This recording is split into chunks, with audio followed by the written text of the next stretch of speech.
ಲಡಾಖ್ನಲ್ಲಿ ವೈಮಾನಿಕ ಹೈಸ್ಪೀಡ್ ಮಾನವರಹಿತ ಗುರಿಗಳನ್ನು ಯಶಸ್ವಿಯಾಗಿ ನಾಶಪಡಿಸುವ ಮೂಲಕ ಭಾರತವು ಮಹತ್ವದ ಮೈಲಿಗಲ್ಲು ಸಾಧಿಸಿದೆ.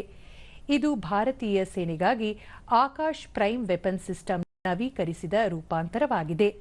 ಈ ಶಸ್ತ್ರಾಸ್ತ್ರ ವ್ಯವಸ್ಥೆಯನ್ನು 4500 ಮೀಟರ್ಗಿಂತ ಹೆಚ್ಚಿನ ಎತ್ತರದಲ್ಲಿ ಕಾರ್ಯನಿರ್ವಹಿಸುವಂತಹ ವ್ಯವಸ್ಥೆ ಮಾಡಲಾಗಿದೆ. ಇದು ಸ್ವದೇಶಿಯಾಗಿ ಅಭಿವೃದ್ಧಿಪಡಿಸಿದ ರೇಡಿಯೋ ಫ್ರೀಕ್ವೆನ್ಸಿ ಸೀಕರ್ ಸೇರಿದಂತೆ ಇತ್ತೀಚಿನ ನವೀಕರಣಗಳನ್ನು ಹೊಂದಿದೆ. ಆಕಾಶ್ ಪ್ರೈಮ್ ವೆಪನ್ ಸಿಸ್ಟಮ್ ಅನ್ನು ಭಾರತ ಡೈನಾಮಿಕ್ಸ್ ಲಿಮಿಟೆಡ್ ಮತ್ತು ಭಾರತ್ ಎಲೆಕ್ಟ್ರಾನಿಕ್ಸ್ ಲಿಮಿಟೆಡ್ ಸಂಸ್ಥೆಯು ಜಂಟಿಯಾಗಿ ಡಿಆರ್ಡಿಒ ಮತ್ತು ಇತರ ಕೈಗಾರಿಕಾ ಪಾಲುದಾರರು ಸ್ಥಳೀಯವಾಗಿ ವಿನ್ಯಾಸಗೊಳಿಸಿ ಅಭಿವೃದ್ಧಿಪಡಿಸಿದೆ. ಆಪರೇಷನ್ ಸಿಂಧೂರ್ ಸಮಯದಲ್ಲಿ ಭಾರತ ಸ್ಥಳೀಯವಾಗಿ ಅಭಿವೃದ್ಧಿಪಡಿಸಿದ ವಾಯು ರಕ್ಷಣಾ ವ್ಯವಸ್ಥೆಗಳ ಅಸಾಧಾರಣ ಕಾರ್ಯಕ್ಷಮತೆಯನ್ನು ಅನುಸರಿಸುವುದರಿಂದ ಈ ಸಾಧನೆಯು ಹೆಚ್ಚಿನ ಮಹತ್ವವನ್ನು ಹೊಂದಿದೆ.